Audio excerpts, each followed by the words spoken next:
Thank you for joining us. I'm Joy. And I'm Laura. And this is The Witches of Letters, a supernatural rewatch podcast. Buckle up as we dive into Season 1, Episode 5, Bloody Mary. How do you feel about saying Joy? it? I'm not okay. I know. So, for context, when we started this podcast, I asked Laura about all of her fears. And if you listen to episode 0, fun fact, you can hear us both talk about all of our fears. And this episode has every single one of Laura's fears in one episode. She does not like eyes. True. She does not like eyes. She does not like creepy doll things. And she said that the version of Bloody Mary that's in this episode reminds her of a creepy doll thing. I think it's the hair, yeah. Yeah, she's not the biggest fan of Bloody Mary. Because I was winding her up the other day and I was like, Laura, guess what? And she was like, what? And I was like, Bloody Mary. Bloody Mary. And she was like, Joy, shut up. Exactly like that. Exactly like that, right? She had enough. She was messaging me, you guys, when we were talking about, because we watch it just off the cuff to enjoy the episode, and then we'll watch it again to take our notes and figure out which parts we want to research and discuss, right? We're unscripted, but we like to have notes about what really interests us, right? So she was messaging me and she was like, I don't think I can watch this episode again. She was like, I couldn't. I did in the end, but I had to. Joy said, why don't you just mute it at the scary bits? So that's what I did in the end. I was like, when they say her name, mute it then. And she was like, oh, that's a good idea. Because she was like, I'm going to fast forward. And I was like, just hit that mute button, girl, so you don't have to listen to it in your house. Because I just pictured her huddled under blankets, and every time the name gets said, Laura's just getting smaller and smaller, just shrinking behind the duvet. It was really scary. The first time I watched it, I genuinely didn't want to look in a mirror for that night and the next day. I was really scared. That is adorable. Now I'm going to own up to something though, because as much as I enjoy this episode and I don't really have an issue with Bloody Mary, which I have my own real life encounter with Bloody Mary, which could be a side episode, a mini episode. I'm not going to talk about it here because it will take up way too much time. But if you guys want that, make sure that you write in and tell us or comment somewhere that you want to see a Bloody Mary episode from us with Well, I want to know what your story is. Okay, I'm going to tell a much shorter version then. So really briefly, I was at a slumber party with some older girls. These are Wait, cool do I want girls. to hear it? Do I want to hear it? You might never sleep again.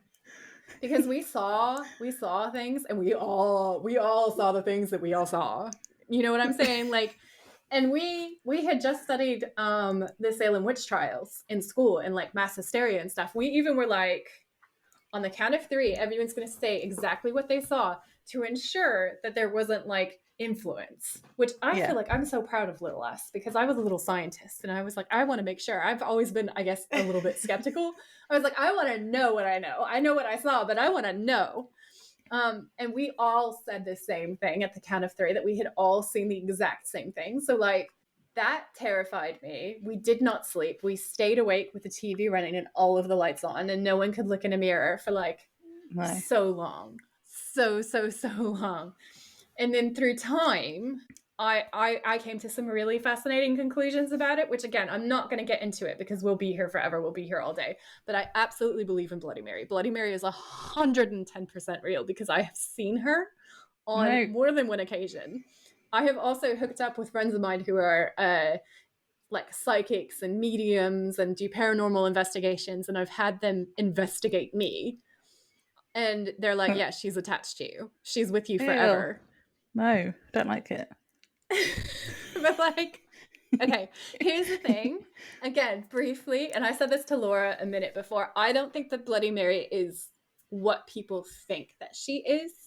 Yeah. I think that she's a little bit like Baba Yaga. I think that she tests you, and she will either be horrifying or she will, she's always scary initially.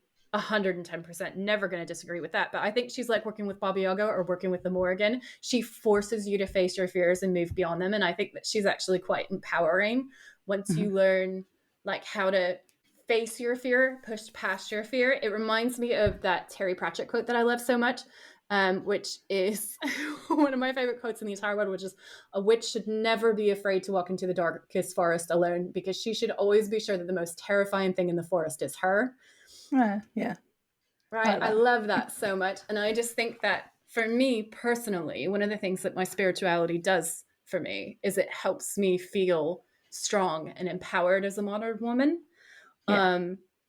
And I think that Bloody Mary is a holdover from a much older time. And I have a theory, which I'm going to discuss a little bit more later, because again, I don't want to take over the whole podcast. But you guys, if you want more of this, if you want all the juicy details, if you want to know exactly what I saw that night back in, I don't know, 1998 or something, then write in and tell us, and we will treat you to a mini episode where I tell you in graphic and gory detail all the details.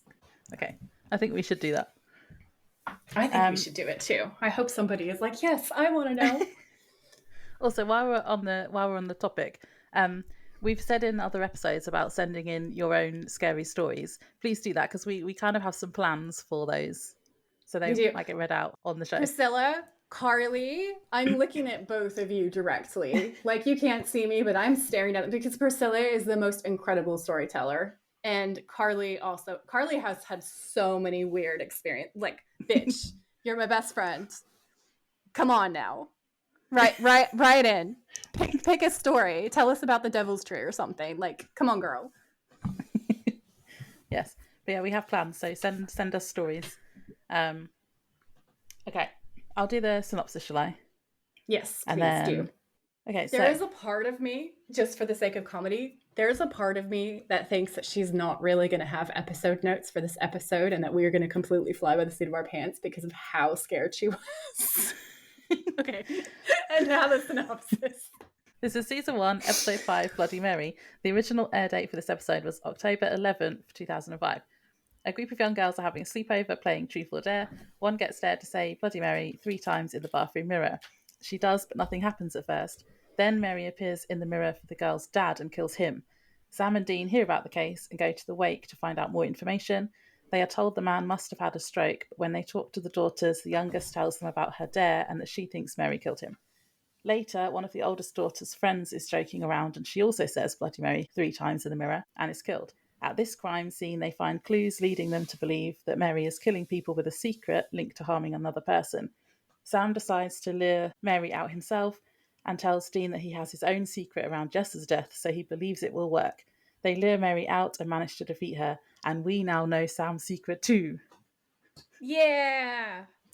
Yeah, so it was really scary. I was really, really scared by this episode. I didn't want to watch it again, but I have watched it twice. Once with the sound off. I'm so proud of you. I'm so proud. I do like how, because obviously and we'll get into that in a little while, about the actual urban legend and your research, but I like how they have adapted that. So it's not exactly true to the urban legend. They've adapted it so they could explore Sam's dreams about Jess and how he blames himself. So I did like that about it. And the opening, it was scary right from the beginning. Like, the opening scene was really scary.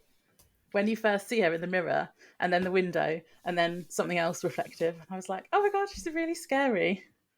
I actually have that in my notes. I really enjoyed the way that they filmed this episode, because it makes it so much more terrifying. Like, they could have copped out and just had her be only in mirrors, but they went the extra mile and were like, no, bitch, you're not safe anywhere, any reflective surface, like anything. So even like glasses and stuff later on. Yes, and it was terrifying. And the way that they cut from shot to shot to shot, it's as if she's actually following you. Like, you half expect her to look down the lens of the camera directly at us as an audience. And it's so scary and so well done that, like, even now in 2024 on the rewatch, it's still scary. Like, this episode, I know we usually do this at the end with the game, but I will say that this episode is a 10 out of 10 on the scare factor for me. Yeah, I had it as that as well. Yeah, I think it's one of the scariest episodes in Supernatural. I think it's so well done. I think the gore in this episode is amazing. The special effects are so good and so realistic, and that's part of what makes it so terrifying. I think they could have made it cheesy, by going to CGI, and they didn't do that. I think they stuck. You guys know I'm a stickler for practical effects. They really went in with practical effects, and it works amazing because it still looks so good and so incredibly scary. Yeah, it was really scary. And even though I was really scared, this is like the best episode so far. It's definitely the best one. It was scary. I kind of loved it and hated it at the same time because I was really scared, but it was good, but in a good way. So when I say I hate it, I don't mean I actually hate it. No, you love to hate it. You love to hate it because it was terrifying. And that's the mark of a good horror show. Like, I think the fact that it has aged so well. Yeah. We're still scared of it now. Like, how many years later is this? Like 17 years later or something? It'd be interesting to see if younger people now are as scared as us, because I feel like for our generation and like people around our age, like we had The Ring. There's obviously references to The Ring in this because of how she looks. She looks a bit like Samara, doesn't she? And like when she crawls out of the mirror later on at the end. Yeah. I have that noted down too. That is like the combination between like The Grudge and The Ring. Yeah. And the movements. Like the really jerky movements. Yeah, so it's such an interesting way of filming where they've done it and at parts they've made it look like she's in fast forward motion, and then at other parts it's those slow, jerky individual movements. All that really scares me. All of that. Yeah, which is so creepy and so terrifying. But also for me, I kind of it's my party trick because I have Ehlers-Danlos syndrome. So if you don't know what that is, that's what a lot of contortionists have. It makes people incredibly flexible. So I take great delight sometimes, because I also have very long dark hair, putting all of my hair in front of my face and then like going really slowly downstairs with all of my joints in weird positions. That is my party trick at Halloween. Every year at Halloween, I try to terrify people. It's great.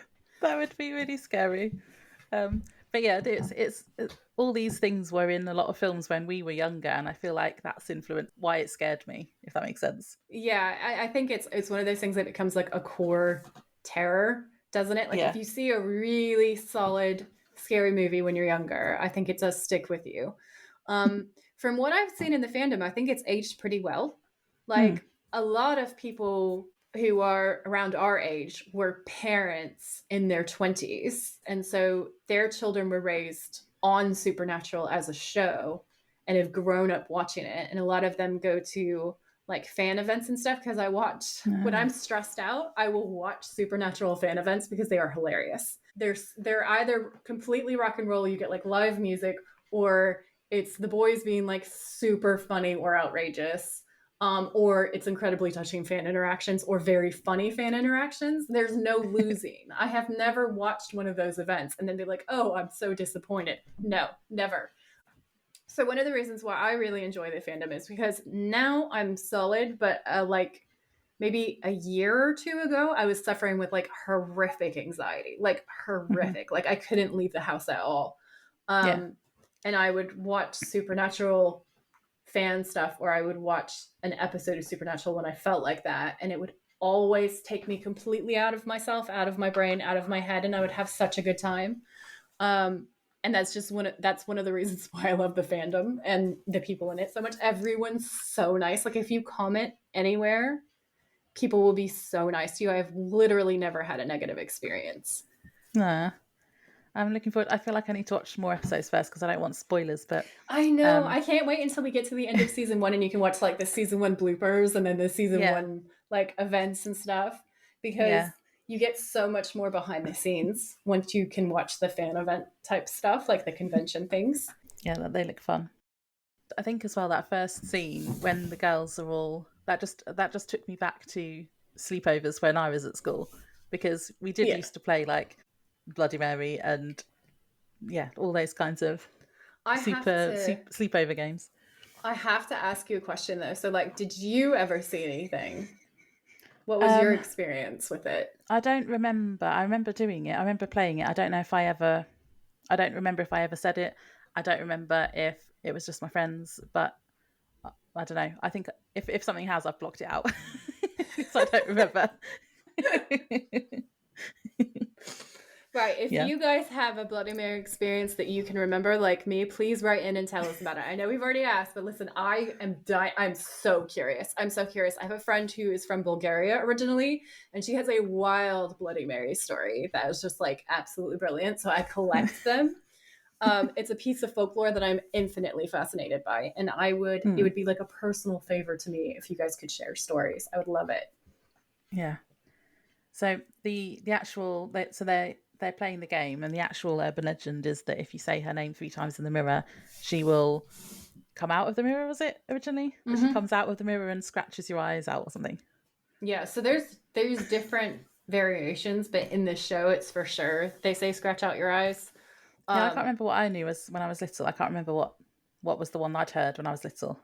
So in my school, there was a couple of different versions. I didn't remember initially the scratch out your eyes part of it, but then after No. I started researching it, I was like, oh wait, yeah, I do remember hearing some variations of that.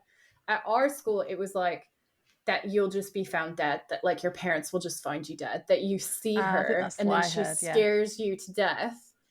Yeah, Um, I think that's what I and you had. just like die horribly. I think there might have been one that said that like you would get into a car crash and die or something, because Okay. one of the sub genres of the Bloody Mary one is that she was someone who was involved in a car wreck. Which is very like 7 days in the ring. It was very like you see her and you immediately die, or like something terrible will happen to you if you see her. Scratching your eyes out was definitely one of them. I What don't was think I the had the scratching the eyes out bit when I was at school then, because that bit I couldn't remember until they said it in the show. Yeah. I think I just had the version where you're just found dead. Yeah. So at our school, it was really vivid. Like they went into vivid detail. They were like, and ours was a slightly different variation from the ritual that I found online too. So the ritual that I found online was like, you have to chant saying Bloody Mary 13 times or something. And then you have to No. spin around 13 times on some of them. Some of them, I think it's 7, but Okay. that's different from what we did. We didn't do a spinning game. We did what the girl does in this episode where she goes into the bathroom and says the name 3 times with just a candle as the only light. That's what we Yeah. did. And when I did it, the candle fucking blew itself out and I was in total darkness in the bathroom. And then I started tripping and seeing stuff and I was like, no thanks, sweetie. It was terrifying, but it was like very much like the description of what kids said in school, where you see her and then usually it's like a black veil type situation or something. You can't quite see what her face looks like, but then when you do see her face, normally her face is terrible or terrifying in some way, like blood will be coming out of her eyes, or like she'll be rapidly aging and decaying in front of you. And then in the rumor in our school was like, when you see her face doing that, that's what's actually happening to you and you're dying. Yeah. Which is like small children, young children. Everybody is like, kids are so innocent, kids are so sweet, look at them, like they're so perfect and darling, and like in reality we're like blood, guts, gore. We're like the kindergartners, and I can't remember the name of that team. Recess. Oh yeah. If anybody ever watched Recess, it's like that. the kindergartners in there. Yeah. Savages. How did we hear about them though? Because this is before, like now you have social media and stuff. Like when we were little, you didn't have that. So I don't know how. And like you had the same thing in America, and I had the same thing in England. So it's like how did that? Yeah. How did does it that travel? happen without social media? It's weird. I think there's TV, movies, and those kids books like Goosebumps type books that probably helped with the culture of it. But it's definitely like a very oral tradition. And when I dug into the folklore of it, a lot of folklore cite that it's an oral tradition. And that's one of the reasons why it's so difficult to track it or trace it down to an origin.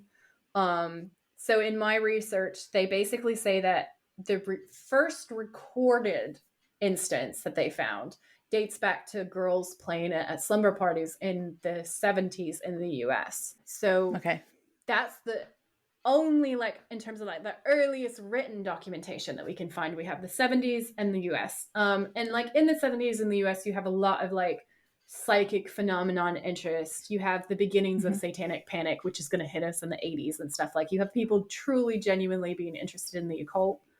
So that doesn't really surprise me too much. Hello, editing Laura here. Joy's asked me to just tell you that she's about to say light as a feather, stiff as a board, the wrong way round quite a few times. So she's going to say stiff as a feather, light as a board. And this is due to her dyslexia. So I said I'd put a little editing note in this spot. So for just the next few minutes, she's going to keep saying that the wrong way round. And I think Bloody Mary is kind of like, in terms of what folklorists have described, it's on par with Stiff as a Feather, Light as a Board. It's one of those games that is almost exclusively feminine. Yeah, I used to play that as well. We definitely did that one. So you only really find young girls doing these kinds of games. And folklorists define them as kind of like an initiation ritual that we have where we're on the cusp of womanhood, but we're not quite there. And playing these oral tradition games that have been passed down from woman to woman to woman to woman, or girl to girl to girl throughout the generations is sort of like a rite of passage. So things like when I talk about Bloody Mary being one of those things that asks us to face primal fear, and playing things like Stiff as a Feather, Light as a Board, I've done some research on that and found that that was originally like a resurrection game, which is really fascinating. So you are playing at necromancy when you're playing Stiff as a Feather, Light as a Board. You're not just levitating your friend, which is really cool. It actually dates back to this concept of like a very old school resurrection game, which I thought was fascinating. And I love exploring the link between young girls and occult activity. Like, I think this is really interesting that like boys do what boys do, like, which is usually like in the South where I'm from, it's like setting random stuff on fire. And girls are like just doing low-key witchcraft in their bedrooms, summoning Bloody Mary, and making their friends appear to float in midair. Well, I genuinely did that though. When I was still at primary school, I started getting obsessed with like witchcraft kind of stuff because it was because of The Craft and Practical Magic. They were my two favourite films. Yep. And we definitely did Light as a Feather, Stiff as a Board, and because that was in The Craft, wasn't it? And we bought I remember us all saving up. There was 4 of us that were friends before we went to high school. So this was primary school. We were probably like 9 or 10, and we saved up our pocket money to buy a spell book from Waterstones, and then we were like doing spells in the woods. Same. I love it. I think it's a really interesting way for girls to empower other girls and for us to feel powerful in a time in our lives where society and patriarchy is forcing us into these little boxes and telling us that we're not allowed to be wild and powerful anymore, that we have to be sort of sweet and respectable. And I think that Bloody Mary and games like Stiff as a Feather, Light as a Board are a key part of that. I also have to say I had the coolest experience playing that game because, again, I'm a little scientist. So I kept having us like take our fingers away to try to see like what would happen. We never managed to obviously have someone actually levitate fully. All right. But I will say that I've investigated the physics of it. And I still can't explain. Like this one time, we had one of my friends, and we reduced it down to 2 people, one on the top and one at the foot, like literally one each. And it reminds me when I read the Samuel Pepys version about how ridiculously impossible this feels, even with the lever aspect of it, because I do understand how a lever works. Like, they're like tiny child fingers lifting. In his version, a super fat old cook dude who like must weigh so much. Like, he makes it very clear that this gentleman is rotund. Okay, he is a rotund man. All right, he is a good cook. He likes his food. Good, excellent, right? And these tiny children with their tiny children fingers are managing to lift that much weight. Like, I understand distribution and I understand a lever, but like that. You start to get like your fingers start to bend. If you put your fingers at something heavy, like I can't lift infinite groceries with my 2 fingers. You know what I mean? Like that's not how that works. So we have her like what feels like almost floating. Everybody has goosebumps, and we've reduced it down to like just 1 on each side. Cool as fuck. Never forget it. And I think that's one of the reasons why these games are so cool and so important to the growth and development of young girls, because we teach ourselves that we are powerful. And I think that's awesome. But then it gets kicked out of us, because I remember doing all of that when I was younger and then suppressing all of that it's only been the last few years that I've been like, no, I still like all that kind of stuff and getting back into it again. You know what? Welcome back. Welcome back. Thanks. I'm trying to think of like I definitely remember being dragged to church more and being told what was acceptable and what wasn't acceptable. So like in my family, there is definitely like I would say a lineage of witchcraft. But they would not ever have called it that because they were very Christian women and it was the Bible Belt. And they didn't like that I was willing to label it like what it was. So from around 13 or 14, I was like, this is witchcraft though. And they were like, no, it's not. It's the spirit. And I was like, shut up. Like, it's witchcraft. You're talking to the dead grandmama like it's witchcraft. So anyway, I definitely remember the emphasis that I should wear more dresses and I should be more ladylike and I should be softer spoken and all the rest of it. And like, I am a rebellious soul. And I'm also autistic. And here's the thing. Like, I'm actually quite grateful that I'm autistic because when you're autistic, it's a lot harder to be browbeaten by social cues and social pressure. Like, I'm not saying that things like peer pressure don't exist because they do exist, but like it rolls off of me in a way that it does not roll off of other people. There's a part of my brain that does not respond in the same way. And I 100%, now that I've been diagnosed, I'm like, oh, that's why. I was like, I'm amazing. I don't know why I'm so good at resisting this, but I'm great. It's like, bitch, you don't have the part of your brain that should tell you that you need to blend in. That's why. You're not good at it. You're just missing pieces. But anyway, it's an advantage. That's good though. And I'm happy. I'm happy for it. Yeah. Like sometimes these things have to work for us instead of against us. Yeah. And this is one of those instances where being autistic was like an actual asset because I was like, no, it's witchcraft, people. Let's just not be ashamed. Let's just reclaim it. Let's reclaim our power. I have a complex even now from my childhood being told that I wear too much black. All my clothes are black. I like wearing black. When I was younger, I am in all black right now. Yeah, everything is black. So am I. I've got a pink cardigan on over the top, but I've got black. But that's the most of my wardrobe. And even now, like, I just remember when I was younger, my nan and my mum, why don't you wear dresses more? Why don't you wear like pastel colours? And I'm like, because I like this. Like, leave me alone. And even now, if I wear a colour, if I go and see my nan and I'm wearing like not black, she's always like, oh, you look so nice in a colour. And I'm like, just let me be who I want to be. My grandmother would be like, you would look so nice in a baby pink, honey. That would just suit you to it. I'm doing her Alabama. That would just suit you to a T. And like, she would be either really nice about it or sometimes less nice. But mostly she would be really nice. She was a nice lady. But she did not approve of my wicked ways. She wasn't a fan of certain things. As she got more towards the end of her life, I think she got a little bit more open and a little bit more accepting of me, which was very sweet and really, really nice.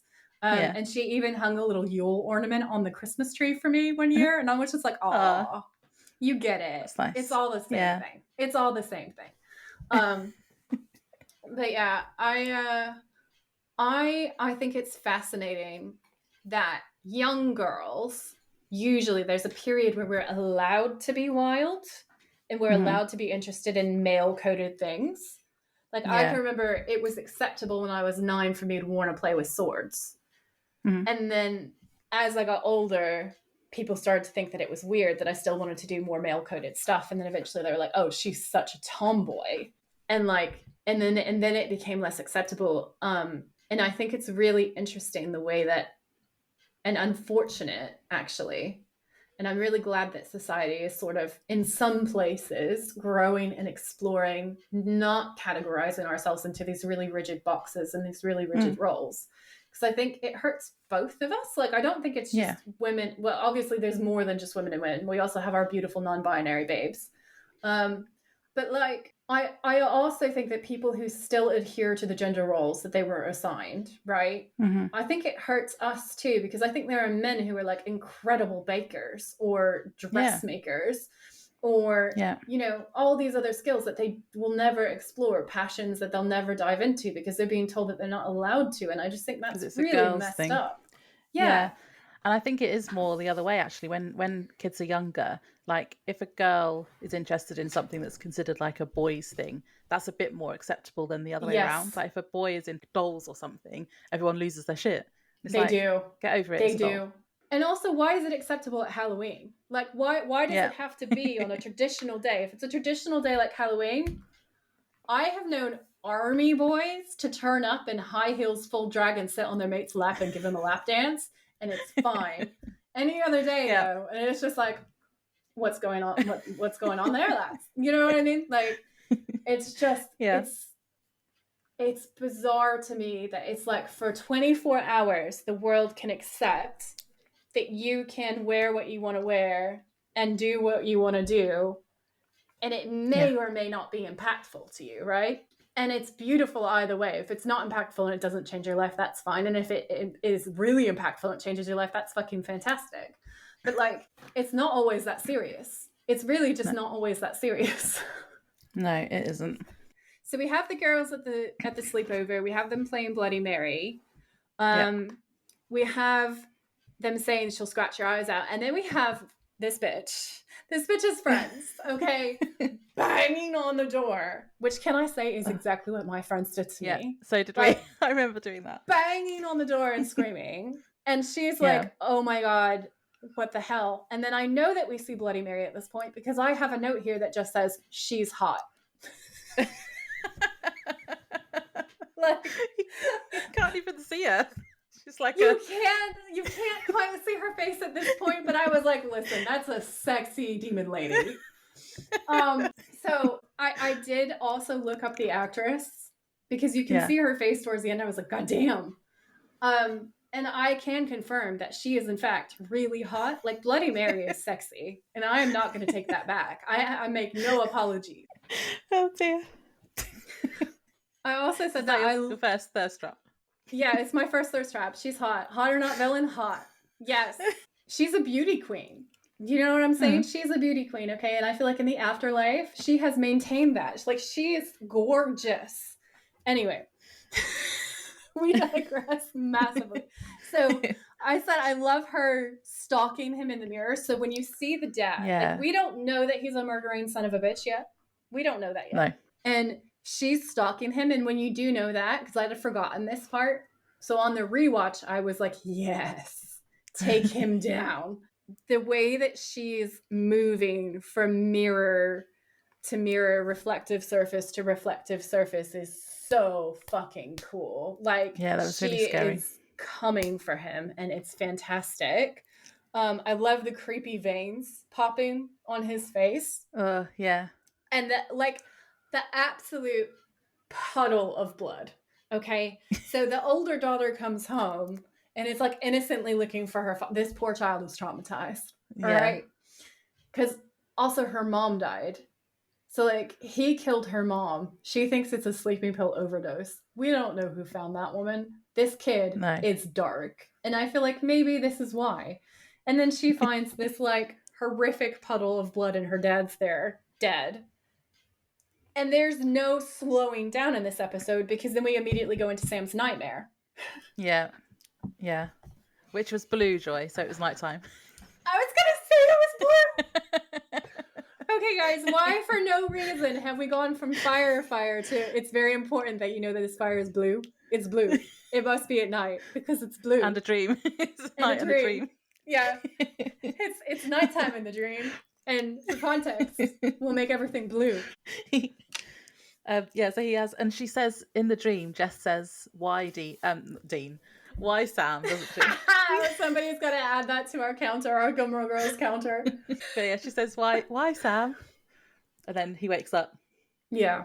And then there's jokes to be had about him at least getting some sleep. So like for the PTSD representing babes out there, that was so relatable. Where he's like, at least I got some sleep. You just see Dean being like, what is wrong with you, bro? He's like, he's barely functioning. He's sleeping. When he does sleep, he's having nightmares. Like, I feel like the PTSD girls, we can relate to that.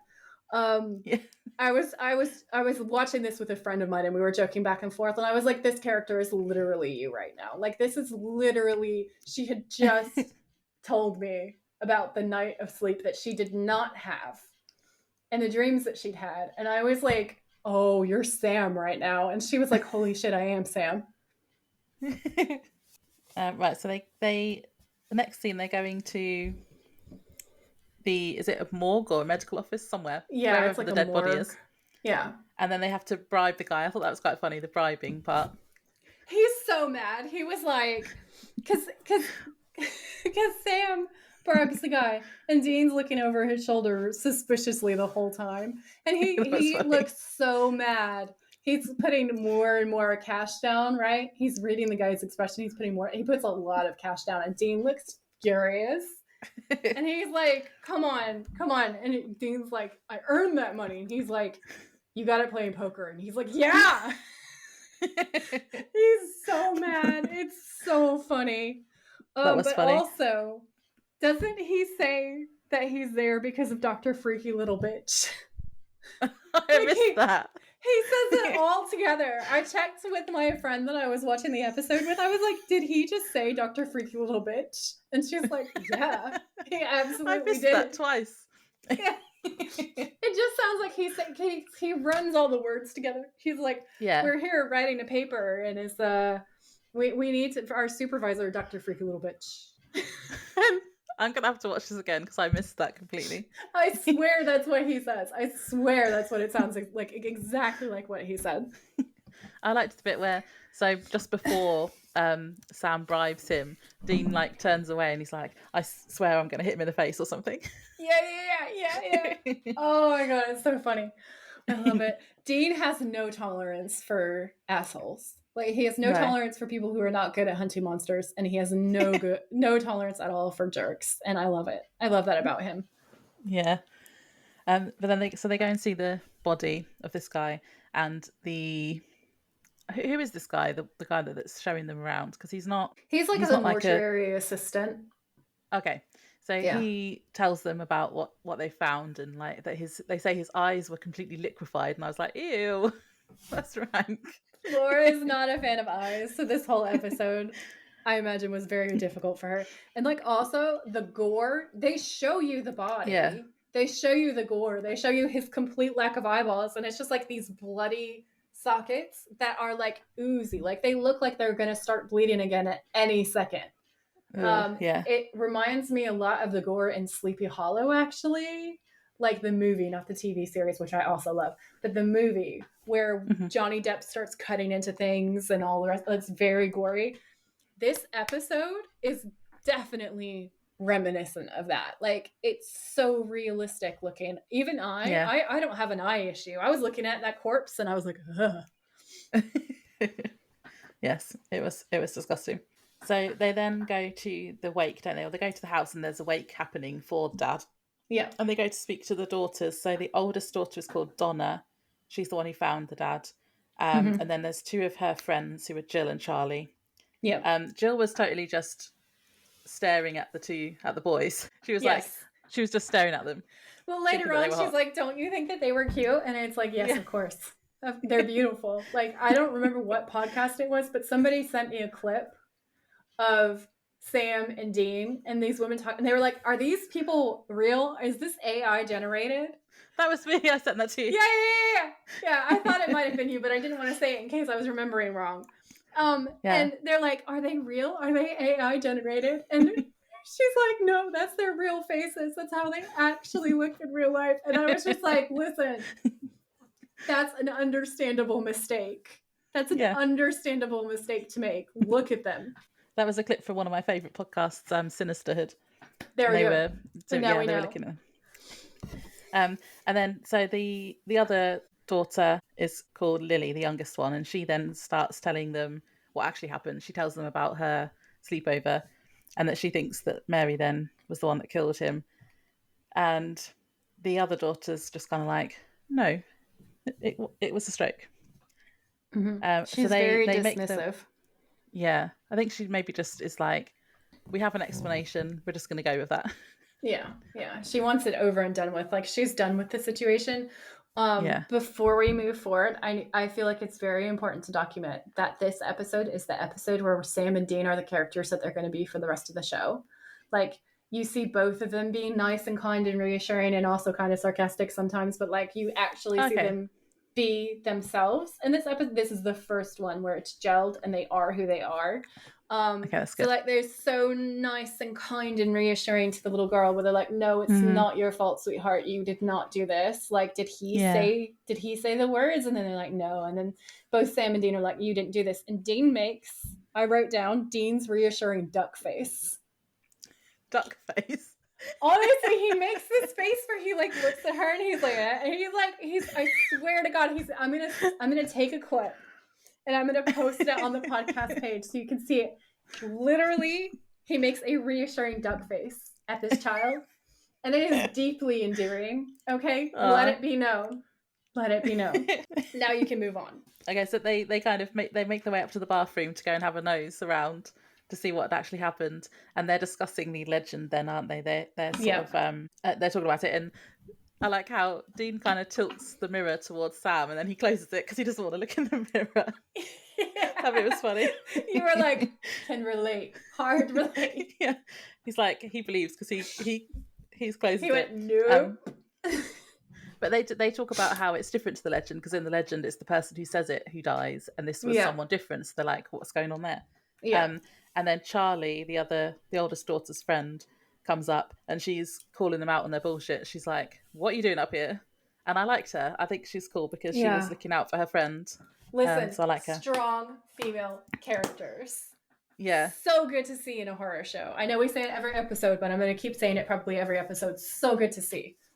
Yeah, it is good. Although there is a contrast to be made later on, which I'll come to in a bit. Sure, yeah. I like her spunk. She says, you tell me what's going on or I start screaming. And then I have a thirst trap. Yeah. My second, I guess, because Bloody Mary is maybe my first thirst trap. Is she? I don't know.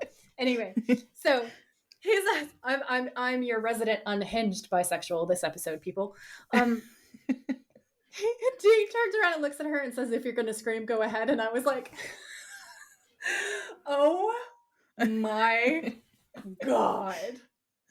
I died.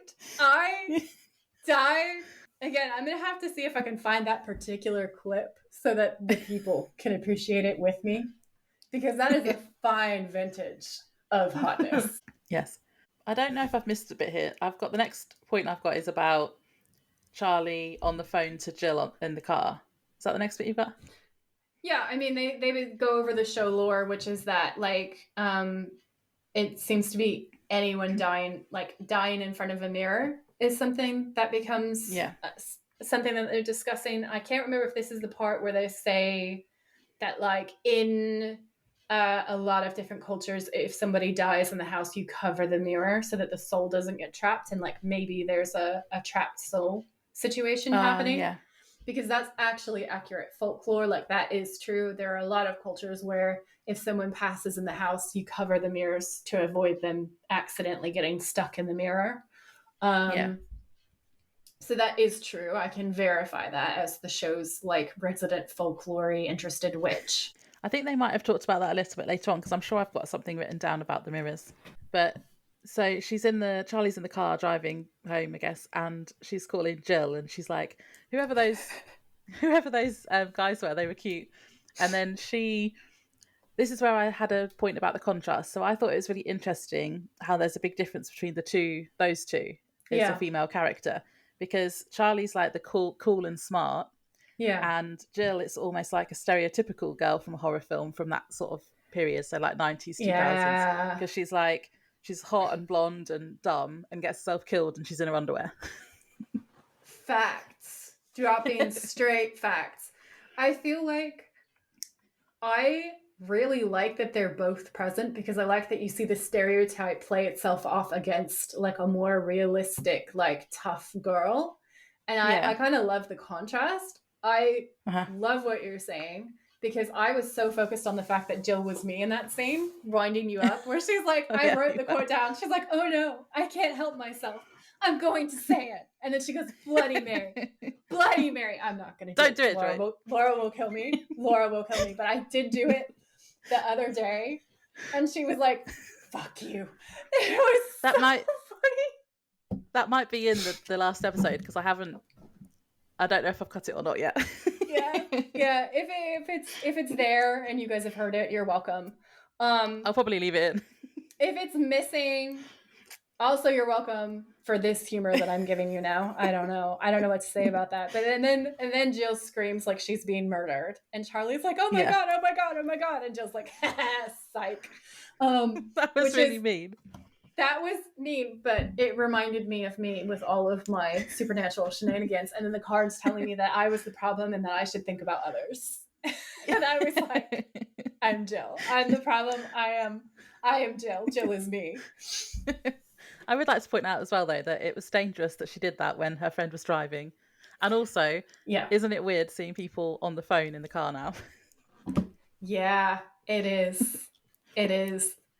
It's illegal over here, but it's not illegal in the US, which I think is wild.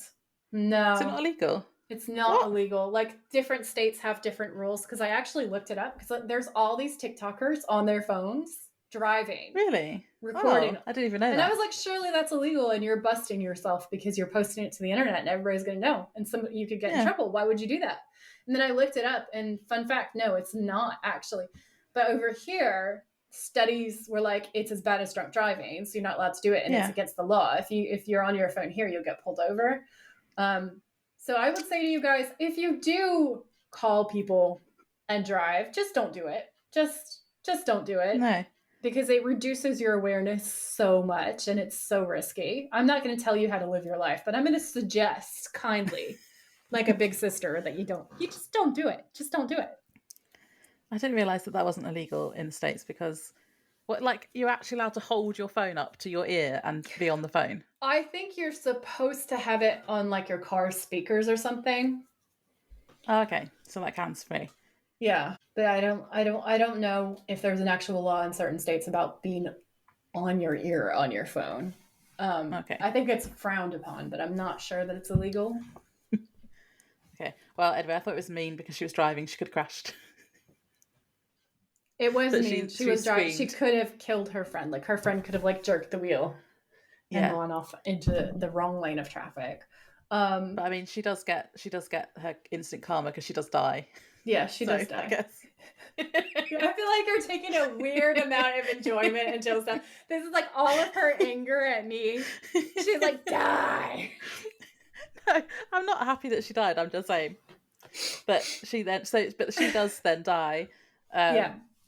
And when she dies, this is where I started getting really freaked out, and this is where I started thinking about mirrors, because I have a weird thing about mirrors, and I don't know why. And I think it probably comes from this sort of thing when I was little. Yeah. But the bit where she is staring at her reflection, and her reflection is different to what she's doing, so her reflection doesn't move, and she moves. Yeah, that really freaks me out. Very weird, doppelganger situation, which I wrote that down because I wrote down doppelgangers too.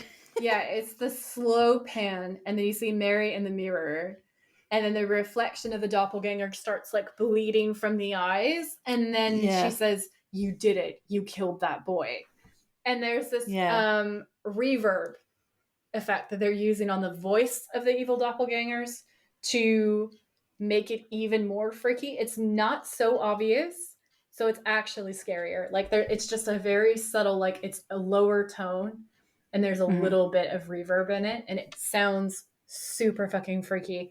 And the bleeding from the eyes, it's not like corny CGI bleeding from the eyes. They've obviously gotten a red dropper and dropped it into the actor's eyes so that they look to camera to deliver their lines, and then they're bleeding realistically from their eyes, and it is so scary looking. Yeah, it was really cool though. It's a really good effect. Yeah. But yeah, that's when I realised, I'm really scared by mirrors, even when it's not a Bloody Mary episode. Mirrors freak me out. You're just no thanks. I know you've got something to say about mirror law, but it's like that. It's like a portal, or it can be your soul is in the mirror, that kind of idea. And it really scares me when you get things in horror films where the mirror reflection does something different to the actual person. It's really scary. It's actually pretty scary. You can definitely get haunted mirrors. So haunted mirrors are, in my opinion, they're a thing. And the idea that a mirror is a portal to another world, or that a mirror can access or summon a spirit, goes really far back. If you look at I think it's the Elizabethan era, where you have John Dee. You have John Dee's summoning mirror. And this is in a lot of different cultures, going all the way back to like ancient cultures. Like I found some Sumerian mirrors. I was looking for a specific link between Sumerian mirrors and mirror magic and Bloody Mary, which I haven't finished that all the way. Like it's tenuous, but I was looking for a connection between Inanna or some of the other proto goddesses and Bloody Mary and traits. And I think that there are some ways in which it matches up really well. Like that is my theory. I think that Mary as a title links to these old goddesses that are associated with not what we would view as non-traditional women's roles. So they're like there's a dichotomy between the way that we see a goddess who is allowed to be bloodthirsty, who is allowed to be a deity of war. They're not associated with motherhood or birth, and they're very unique in that they might be associated with love magic, but they're not associated with the idea of being a mother. So they're separate from that in a way that could be really threatening if you're a patriarchy, for instance. And they are viewed as really powerful figures who go in and like mess things up. And I think there's a really interesting connection to be made between these oral traditions that we've passed down and girls defying fear or learning to defy fear with something that perhaps links back to something really old, what perhaps one of the original icons, the archetype of a feminine divine, which is associated with scary, wild things and isn't tamed and hasn't been pushed into a motherhood box or a caregiver box. She just is what she is. And I think that that's so cool. Yeah, me too. I like that idea because I don't identify with those kinds of goddesses, the mothery ones, because I'm not a mother and I'm not going to be. So it's like, those, and it's interesting. So the dark, they're kind of like the darker goddesses, but it's because they don't fit into that role. Patriarchy. Yeah. It's literally like we're gonna smash things up. And when you think about the goddesses that people are the most scared of and that are always labeled as darker goddesses, they tend to, with the exception of Lilith, and I know there's some debate over that, and I also understand that she's part of what is largely viewed as a closed practice. So I want to be respectful of that. But as an example, if they are mothers, they're often inhuman mothers. They're often like the mothers of demons. And then again, whether or not that's an original story or whether that's something that's shifted and changed over time is something that I think is difficult to tell with very old archetypes and ideas. But yeah, they tend to be not moms. They tend to be war goddesses. They tend to be very sensual. They tend to be very unapologetic in their sensuality. So the idea that women have desires and that those desires should be met and fulfilled and that they're unashamed of them, that women could be fierce and even bloodthirsty and be incredible in battle. It's the opposite of everything that a patriarchal archetype would like women to be, like the direct opposite. And I think that that's fascinating. Yeah, me too. And that kind of, that was really interesting because I've only ever thought of, well, I didn't really think too deeply about Bloody Mary, to be honest, before this episode. And I've always just thought it was Bloody Mary as in Mary Tudor, but that was just because that was her nickname, I guess. Yeah. So there are a few different links to other pieces of folklore. Like obviously I've just posited my own personal theory. So folklorists generally agree that the various sources, because again, we don't have any written documentation. The only written documentation that we have states that it starts like being recorded in the 70s in the US. But we don't have a single origin source, which is one of the things that's so fascinating about this and also sets it up as oral history. We can't trace it back to one singular story, and there are different versions of it. So like it's the Mary Worth version is where she's a witch. And there's variations of what kind of witch she was. So some people say that she was like this one particular evil kind of witch. And she was terrible, and she was involved in the enslavement movement in the South in the United States, just being like an awful human being. There's another version where she's Mary Worth still, but she was in the Salem witch trials, and it's that she was a woman who was persecuted and burnt as a witch in Salem. And when you look, there are names that are similar, but there's no Mary Worth. And I feel that, as far as I'm aware, one of the unique things about Salem is that the victims are actually pretty well documented. So that one, as an origin story, I don't think is something that we would say is like historically accurate. And then with Queen Mary, one of the articles that I found that I thought was interesting was a female scholar stating that she thinks that a lot of the idea of Mary being Bloody Mary from her persecution of Protestants is kind of odd, because when you look at her male counterparts and other counterparts, both the style of execution that she was using as well as the number of people that she executed are really not anything different. But no, they did not like the fact that there was a woman in charge at all. And so there was a propaganda machine that was put in place to create the idea of Bloody Mary and to restore power back into what they wanted, like the hands of a man. And they wanted to restore it to Protestantism, whereas she was Catholic and she wanted Catholicism back. So, and again, with that one, like, we don't have any solid links to her or like why it would be her, other than the fact that this is a nickname that was given to her. Some people say that they think that it's about Elizabeth Bathory, the Bloody Countess. She has a very different name. Like, the only real link is the idea of blood or the enjoyment of blood in a negative way, I feel like. There's no real conclusion over it. I suspect that, like Stiff as a Feather, Light as a Board, it's something that's much older. I think it's a rite of passage for girls. I think that's why we see this game played by girls. I think it's been passed down from generation to generation by word of mouth. And I do think that it is about facing our fears, as I said earlier on. And I think that's why it survived. I like my theory that it goes back to old roots and that it's just been passed down for a very long time, because we see something similar in my belief in Stiff as a Feather, Light as a Board, where it goes back several centuries, and we think that it goes back further than what we can document as well. So girls playing occult games at around this age just seems to be something that girls have always done, which is an entire topic in and of itself. Yeah. Do we think that the writers then think it's more to do with the witchy side, because if she's called Mary Worth and she's called Mary Worthington in this? Yes. So I think that they're linking it to that particular rumor, that like there is a sense of persecution. I also think that the backstory that they give this woman is there's a strong sense of persecution in that. That we could kind of liken to some of those situations. So I think that she's Mary Worthington, which is like Mary Worth, because they're drawing the parallel, in my opinion. Yeah. Okay, so the next scene, so Sam's having another nightmare, and we hear Jess say, "Why, Sam?" again. And then he wakes up, and Dean's doing research. So this was the first thirst trap. I like it. I like it when they research. Smart man. You love a research scene. Yeah.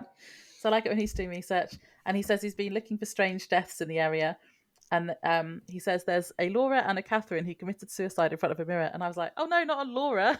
You were like, not me. She was hiding. She was like, keep me safe. Not a Laura who died. So Sam gets a call from Charlie about Jill's death. So they go to see her, and she says that she heard her say it. She heard her say it 3 times, and they ask her for her help investigating further. So she then lets them into Jill's house, doesn't she? Yeah. Oh, I had a thirst trap. I missed it. Sorry. So Dean, when he gives Sam a look when Charlie is talking about her saying Bloody Mary, I can't even remember exactly what it was, but he looks at Sam anyway, and I was like, oh, thirst trap. I think I know what part you're talking about. I can see that. So they do some paranormal investigation now in Jill's house. Yeah. And they find a creepy handprint and the name of a boy who they later find out is a boy who died in a hit and run. And they work out that Jill is the one who killed him. Ran. Yeah. Yeah. Which is then, so it makes sense why her reflection was saying to her earlier, like, you killed that little boy or something. I have a red flag actually for one of these Yeah. scenes.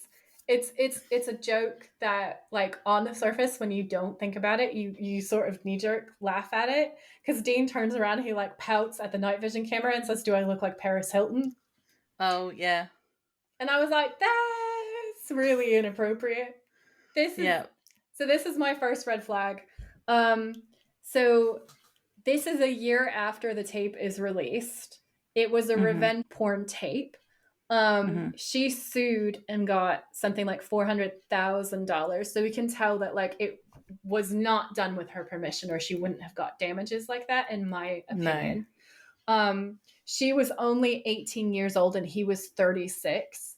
And in interviews, she stated that she felt like he basically threatened her. He said, if you don't do it, I'll go off and I'll find somebody else who will. So she expresses that she got into an altered state, to say it gently, so that she could do what he was demanding of her. I think it's a really good example of coercive control in a relationship.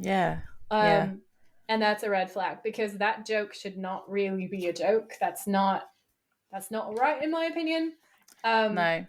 Like, I understand it, but I feel like it's that, like, tacky old school 90s to early 2000s talk show humor that makes light of things that happen to women that are actually, like, just not good at all. They're not talking about the whole thing, they're just blaming it on the girl. Everything gets taken out of context. Like, the same thing happened to Pamela Anderson and Kim Kardashian and, like, all of these women who've had revenge porn released against their will. And it's like the victims get blamed, and I don't understand why we're not looking at the perpetrators and being like, right, she's just 18, he's 36, he's crawling his way towards 40. We should definitely be asking some questions in this scenario, especially when you listen to Paris's half of the story. But at the time, because she was so known for the simple life, and that's hot, people looked at the way that she was dressing and were like, I don't believe you. And I don't think she got believed for a very long time. Like, I think it's only really in recent years that Paris Hilton has gotten a voice back and a personality. Yeah, definitely. Yeah, no, I agree with that flag. Thank you. Did you have anything to say about the paranormal investigating? Like, are they using the right things? Do they? Okay, I don't understand why on a night vision camera, you guys. Why on a night vision camera are we seeing, like, a blood spectrum type results? Like, when he says we have a black light in the car, like the black light, the UV light to check for, like, bodily fluids and stuff. Like, okay. I could understand, like, getting out the black light and, like, looking for stuff. Why on the night vision camera what? No, that's not how that works. That's just not how that works. Also, if they've already seen it, why do they need the black light? Right? Exactly. It's nonsense. That's bad writing. I, as a writer, am condemning that. That's not good writing. The only thing that I could think of to maybe excuse it is, like, if you have a night vision camera, it sometimes will pick up, like, staining and reverse the color, or it will, like, but it's not thermal. Like, they don't say that there's any kind of thermal link into the camera, because I was thinking if it was like, oh, it's haunted, it's a really cold spot because murdery blood, then maybe, but they don't say that it has thermal capabilities. They just say that it's a night vision camera. So again, sketchy. So they then decide to go back to the first crime scene, don't they, and do the same thing, and they find another name, which is the name of the mum of the girls from the start. And the oldest daughter, so Donna, says that she died from an overdose of sleeping pills and asked them to leave. And this is when they then think, oh, the dad must have killed the mum. And they're starting to piece together that they think Mary is going after people who have killed someone. So I thought it was so creepy the way that they see the blood has dripped out from the mirror. And then you have the handprint and the blood, the name is written in blood. Like, it's her handprint and then the name of the person who is the victim in blood. I thought that was so creepy and weird and scary that I loved it. Yeah, me too. That was good. So Then we get to a scene where Dean is researching again, and this is a thirst trap as well. He's got like the blue screen from the computer on his face. You're like, it brings out the blue in your eyes when you're really intelligent. And he's determined to find something, so he's like, I'm just looking for any Mary who's died now, Yeah. in the whole country. And he finds an unsolved case in Fort Wayne, Indiana, that had a handprint in the crime scenes, and her eyes had been cut out. And this is the Mary Worthington. Yes. And then, so that's our Easter egg. I went to look for Easter eggs because, as we discovered in the last couple of episodes, it seems like the show writers will hide locations that have terrifying or weird stories attached to them. And Fort Wayne, Indiana is no exception, my friends. So this Easter egg, we have a woman in white that is eerily similar to the Constant story, like to the degree that there's the scene with her in episode 1 where you see her walk up to the bridge and then jump off of the bridge. And that's exactly what this spirit does in Fort Wayne. To the extent that people have believed it so much, they've actually called out emergency services, believing that a woman has just dropped in front of them. Oh my God. There's also a truly terrifying serial killer back in the 1940s in this area called the Killer in the Rain, who consecutively killed female victims only on rainy days, like he was some kind of elemental, creepy, demonic situation. But what's really scary is when you read the case, and this is why I couldn't sleep last night. When you read the case, the clues are so weird and so all over the place. And then there's all these different confessions. But then the guy who they think was the guy, they gave him like a lie detector test and truth serum because it's like 1945 or something. But then the test said that he didn't do it. And like to this day, I don't think that there's been any kind of conclusion about what happened. And this place is just hella haunted. So Fort Wayne, Indiana is our first Easter egg. If you want to look at further into any of those, my notes will be in the show notes and you can read the entire story. I recommend you don't do it at night by yourself because you will never sleep again. Yeah, don't watch this episode at night either. No, watch it in the daylight with friends. With the sound off. Yeah. Or summon Bloody Mary. It's up to you. You're like Joy did. Yeah. So they go to see the detective from that case, and they're pretending to be reporters, and he shows them more photos and says he thinks that she was trying to spell out the name of her killer. So it's an unsolved case, and he's been trying to solve it for years and years and years. So she had the letters TRE on her body, and there was a suspect called Trevor. So the detective says, if you ask me, Mary spent her last living moments trying to expose this guy's secret, but she never could. So that's in reference to the fact that they were having an affair and he killed her. So this Trevor guy had been having an affair with Mary Worthington and didn't want his wife to find out, so he obviously has to kill her. And I had a note to say, it's just a classic case of a man having an affair with a younger woman, doesn't want his wife to find out, so kills the younger woman. And it's like, if you don't want your wife to find out, don't have an affair or get a divorce. Why does it have to end in murder? Yeah, I actually have real statistics.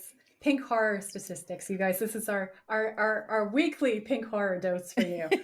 Okay, so it's so much because what also is said is the surgeon actually cut out her eyes. He didn't just kill her, he killed her. Eyes are sometimes viewed as mirrors to our souls, windows to our souls. So I have some more mirror lore for you. And then I have your pink horror fact. So I'm going to tie it all up so nicely for all of you in a bow. So the mirror lore that gets stated is they say that they reveal all your lies, all your secrets, that they are a true reflection of your soul, which is why it's bad luck to break them. And then they work out that if you've got a secret, like a really nasty one where someone died, maybe Mary sees it and punishes you for it. And then we get her backstory. And it's like, honestly, babe, no wonder you are doing this. And good for you, hun. Okay, good for you. You get your revenge. And you avenge these other poor souls. So there was a study done in November of 2022 on women and girls who were murdered. And the number is 81,100 women and girls were murdered worldwide. of those murders, 45,000, which is more than half, were murdered by a husband, a partner, or a relative. And your pink horror fact for this is it's just like, this is why women listen to true crime.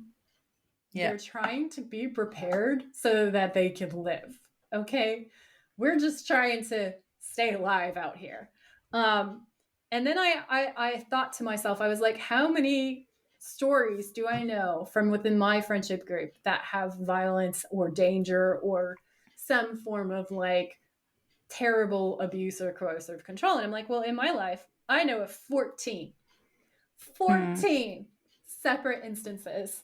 And that's your pink horror fact for the day, ladies and gentlemen. Let's not do this anymore. Or we're going to have to mirror South Korea and those ingenious women who are just like, listen, we'll remove humanity from the planet. Like, be better, or we will still simply remove your option to exist. We salute you. We salute you. So this guy has basically killed Mary, and the detective thinks that it was him, and that she is now kind of vengeance killing because she's trying to expose everyone's secrets. So that kind of links to they're trying to work out why she is killing people that aren't just the people who said her name in the mirror. So this kind of helps link that to it. And then there's also a mirror in the photo, and Dean is asking about the mirror. And I assume that's because he thinks it's connected to how she's killing through mirrors now. And the detective just says it was returned to her family, and later on they'll try and track that down. But that's it for that scene, really. Okay. So then the next scene after that is like the girls at school. So you have Donna, and you have Charlie at school. And Charlie is trying to raise the warning to like explain to Donna that something's going on, that maybe there's something suspicious about what happened with her mom. And Donna is having none of it. And she turns around and just goes, Bloody Mary, like into the bathroom mirror. She says it 3 times. I'm not going to do that because Laura will slap me through the screen. So she says it in the school bathroom. And then Charlie is like freaking out, and then Donna says, oh my god, there really is something wrong with you. Like, she's a fucking plastic from Mean Girls. Like, she is such a bitch. I feel like she inherited the serial killer DNA from her dad. She's pathological. Like, she has no feelings for anybody around her. So cruel. And I just feel like it reminds me of like when a woman starts trying to say like, hey, there's something wrong here, and then they get gaslit, sometimes by other women. And it was just like such a horrible scene. Like, she was so mean to her friend, and I was just like, this is really like, it's well done, it's well written, because it really amps up the horror. Yeah. Although I think she's just kind of, she doesn't want to believe that her dad killed her mom, so she's kind of flippant about it because she doesn't want to admit that. So then she's mean to her friend to kind of make up for that. I mean, I think there's a possibility that you could say that she's acting out of grief, and that her cruelty is grief driven. You could definitely make a case for that. I just feel like if she doesn't believe in it, and she's specifically just doing something to be mean to Charlie. Yeah. And I just like, grief can make you do shitty things. It can make you act out in shitty ways.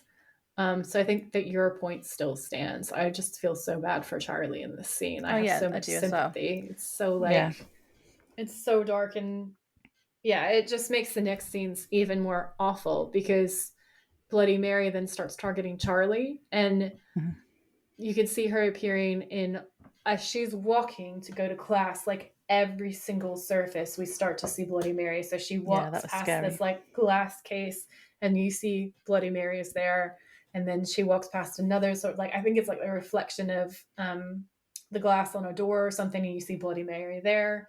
And then she's in class, and she takes out a compact, because honestly her class sounds so boring. Like, I would have done the same thing. Like, it sounds like it's a math class or science, but science with math in it. And like, respect to people who like math, but I am not one of them. No, I don't understand maths.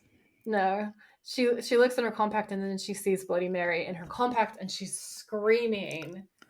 And then she goes to run away, but then Bloody Mary is in the window where she's trying to leave. And then the teacher grabs her and Bloody Mary's in his fucking glasses. Yeah, that bit was horrible. So Charlie is losing her shit. And this is really reminding me of like the horror from The Ring, where Samara is just everywhere. There's no escape from her. She's going to get you. It feels like that inevitable monsters kind of situation. And I thought it was really, really terrifying. Yeah, I had a flag about the teacher. He looks like he's the same age as all the students.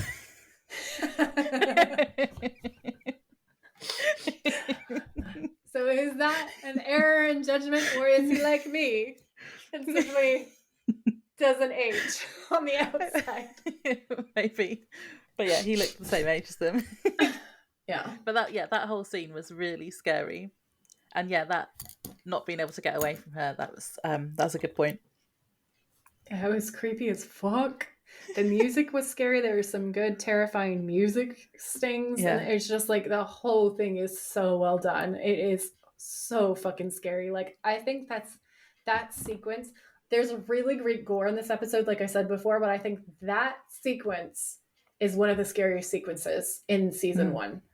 And then there's another one later in this episode. But this episode is, as far as scary episodes, is my favorite episode in season 1.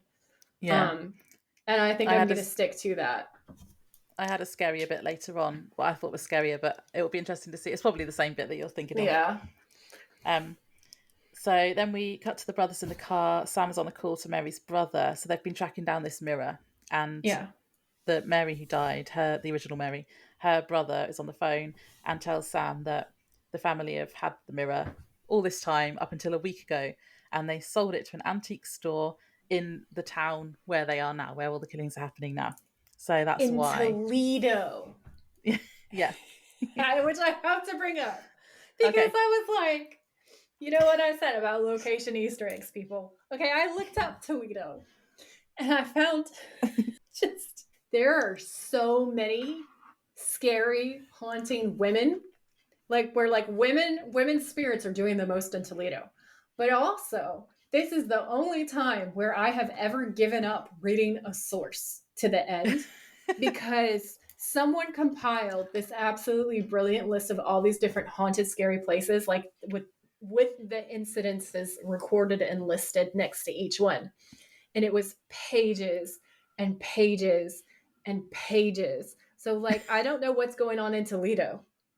But Toledo looks like it's the most haunted place ever. I will have the link in the show notes if you guys want to look. If any of you are local ghost investigators and you have stories, obviously reach out. But it's wild. And when I was going through it, I don't think I've ever seen such a heavy female tilt as on this list. Like, there's definitely some dude hauntings that are in there, but it just seems like every other one and more than that is female. And it's like, this is where all the girl ghosties go to hang out and haunt and live their best lives, afterlives. And that's what I got for that Easter egg. Interesting. So it's really haunted in real life. It's really fucking haunted. Really fucking haunted. Like, concerningly haunted. Like, is this where the Hellmouth is? I think the Hellmouth is in Toledo. Or was there a serial killer there or something at some point? I mean, there's a lot. There's, like I said, I gave up. Like, it's like 30 or 40 pages of stuff. Like, I can't. Yeah, so this mirror's in this antique store, and Dean says that they should find it and smash it, as Mary's spirit is probably trapped in it. And Sam questions how she could be coming through lots of other mirrors, and I'm like, portals, Sam. It's portals. I love you. Yes. So, as your folklore friend, I can confirm. We touched on that a tiny bit earlier on in the episode, but absolutely yes. As a witch, I can tell you that if you guys want to cleanse your mirrors, if you're feeling unsure about them, or if after this episode you're like, not liking the way that is looking, you can take a peppermint tea bag and soak it, and then you can get a peppermint simple and put that peppermint on your mirror, and it's going to clean your mirror and it's going to make it smell nice, but it's also going to spiritually cleanse your mirrors and your house. If I ever feel particularly like haunted and upset about it, I will cleanse all of the mirrors in my house with a peppermint wash. You can do it for your door sills, your windowsills, your doorways, and that will get shit done. That's a very good way of doing it. Yeah. What's so easy, so cheap. What is a peppermint simple? So a simple is any kind of herbal situation where it's just using one thing. It's referred to in English tradition as a simple. So it's simple. Okay, so it's you can just use the tea bag. like a tea. Yeah. So I literally just let the tea bag soak until it's peppermint tea. And then I put peppermint tea on all the surfaces that I want to put peppermint tea on. I will say, if use you have the actual tea as to wash it. Okay, cool. Just wash it down. I'm going to do this. Yeah, wipe it in. If you have something that is white paint, make sure that you really rub it in and around and use it as an actual cleanser, because if you leave it to sit, you might end up with some mild, like little light green marks, and we don't want that. We don't want that. So just make sure that you rub it in. Okay, so they do note at this point that mirrors capture spirits, and that when someone dies in a house, you cover the mirrors, and that is folklore. That is a tradition. I can check that box and say, yes, that is true. So that's what they do in the next scene, isn't it? Because they go to the motel. They tell Charlie to go to the motel, and they're covering all the mirrors up so there's no reflective surfaces, so that it's safe for her to be in there. And Dean asks her why Mary would be after her. So, like, what's happened? She must have a secret. And she says that she had a boyfriend who she loved, but she says she loves him, but he kind of scared her too, and I felt that. And she says she broke up with him after a fight, and he threatened to kill himself if she left, which is coercive control. It's manipulative. It's controlling. I've been in that situation with a boyfriend when I was at university. Like, it's not her fault at all. She should not blame herself for that at all. I agree. I've had friends who've been in that situation. Yeah. And it really is coercive control, and it's not all right at all. And no one who's ever been in this situation should, in my opinion, experience guilt, because also her lashing out is her attempt to establish a healthy boundary for herself and to get out of what is clearly a toxic relationship, because you shouldn't feel scared of someone that you are in a relationship with ever. That is a red flag. That's a red flag. No, I've had two occasions that this has happened to me. One was this exact thing, though, where it was just a boyfriend, but he was pretending to he kept saying he was going to kill himself if I left. And then I had another situation as well, which was the whole I was scared of him and was trying to leave. It's awful, and she definitely shouldn't feel guilty. But I know you do, though, because I did for many, many years after my situation.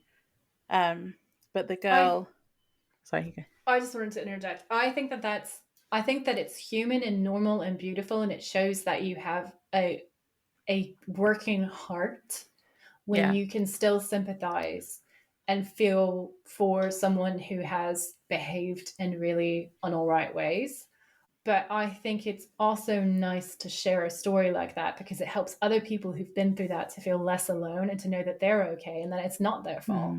And I think that that's something that, like, we have been open about mental health things and about going to therapy and stuff like that, and like how helpful that is. But I think it's also so helpful to have peers who've been through the same situation and hearing someone say, it's not your fault, because it's not your fault.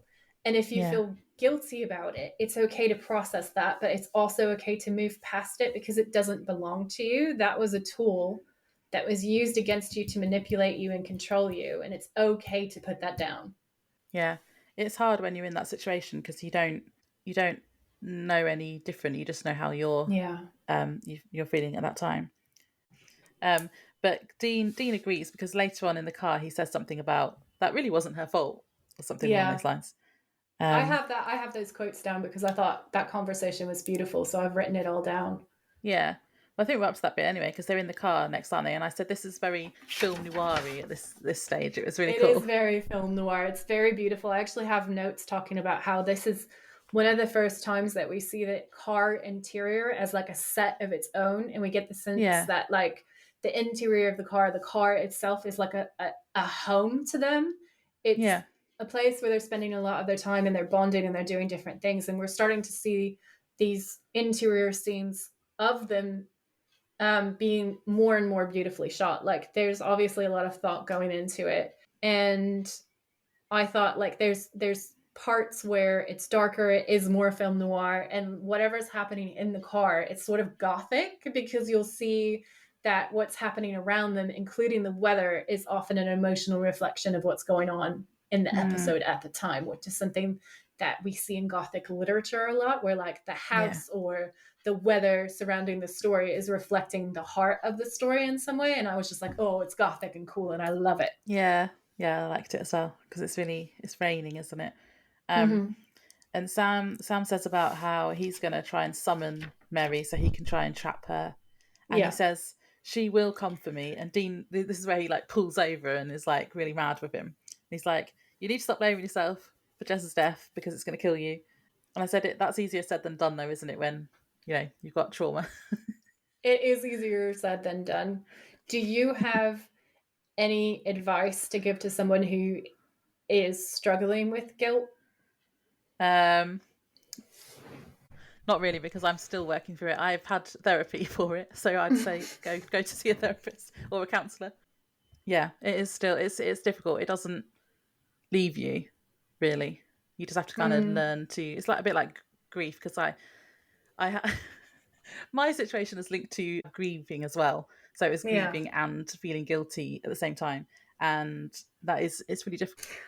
I think it's like the show, isn't it? Like, and I just say this not to be flippant or anything, but because I think this is why so many people love and relate to the show, is like, you can carry something, but if you have a friend who loves you, who you can talk to about stuff like that with, like, honestly and openly, like the brothers talk to each other, like Dean says, this isn't you.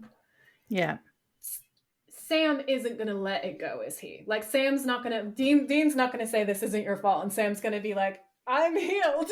Thank you. Yeah. I've let it go. Because you're right. Like, that's not how trauma works. But I think it's really nice to see him try to recognize what's happening, and then they go on this journey together. And that's where the motto, like the always keep fighting, comes from. It's the idea that, like, we have things that we carry with us that we don't immediately heal from, that we don't always see the end where the healing is going to be at.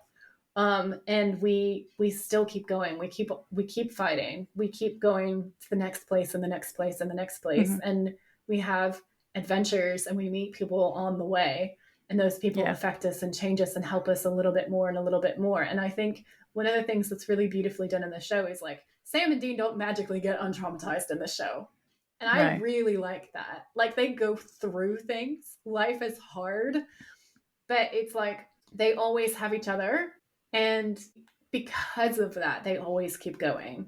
And so the journey is actually quite beautiful, because as much as I am very much a positive mental health advocate, and that I like to tell people that it does get better, and it does, and it will. And I'm living proof of that. But I also think that we have to be careful to not say that it has to be better now, or like that if you're not better right now, you're not doing a good enough job at therapy, or you're not trying hard enough, because that's really not okay. Like, when people have been through trauma, I think what we should do is provide them the space to express that and validate it, even if that means being like, I'm not totally okay yet, but one day I will be okay. I'm not there right now. No. But I know that will happen at some point. Or even if I don't know that it'll happen, like, I'm willing to keep going and find out. Yeah. The thing I'm learning is it's not like a magical fix. You're not going to wake up one day and it be like, oh, I'm okay now, I'm healed. There's no like healing. It's the learning to kind of live with it, make it as part of who you are now, and it will get less, but you kind of just kind of keep going, and it will get easier to kind of cope with. Yeah, I think that, so mine occurred a lot longer ago for me. Mine occurred when I was like 17.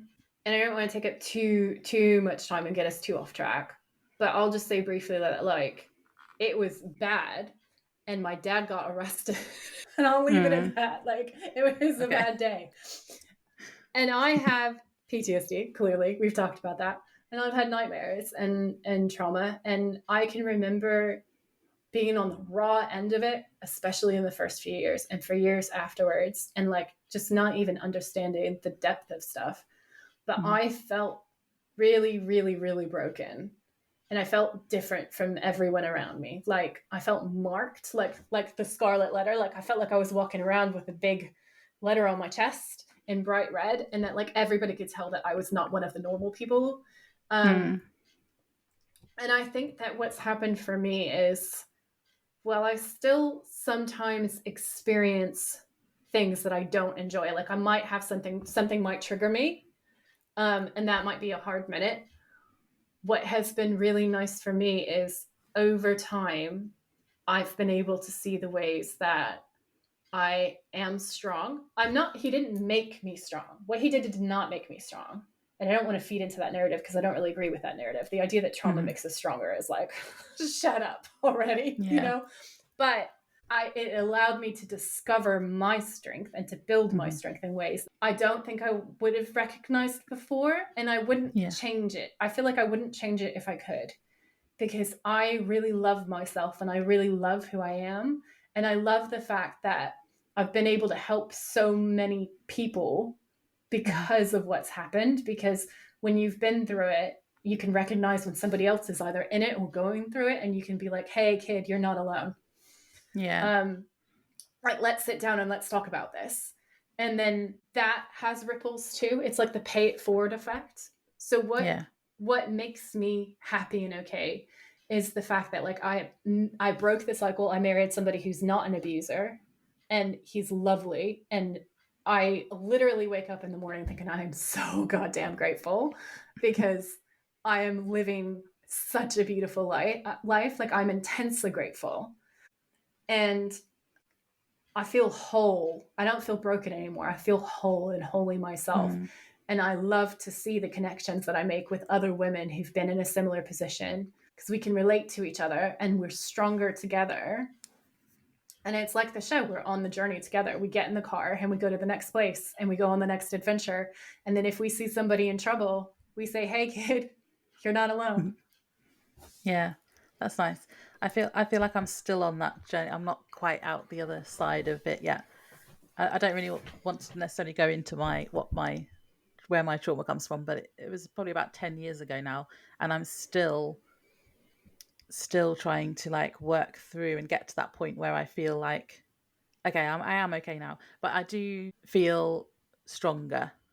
Like I've like you say, I've recognized my strength through all of this, and that's a good thing to do with it. I think that you are stunning, and I am so grateful to have you as a friend.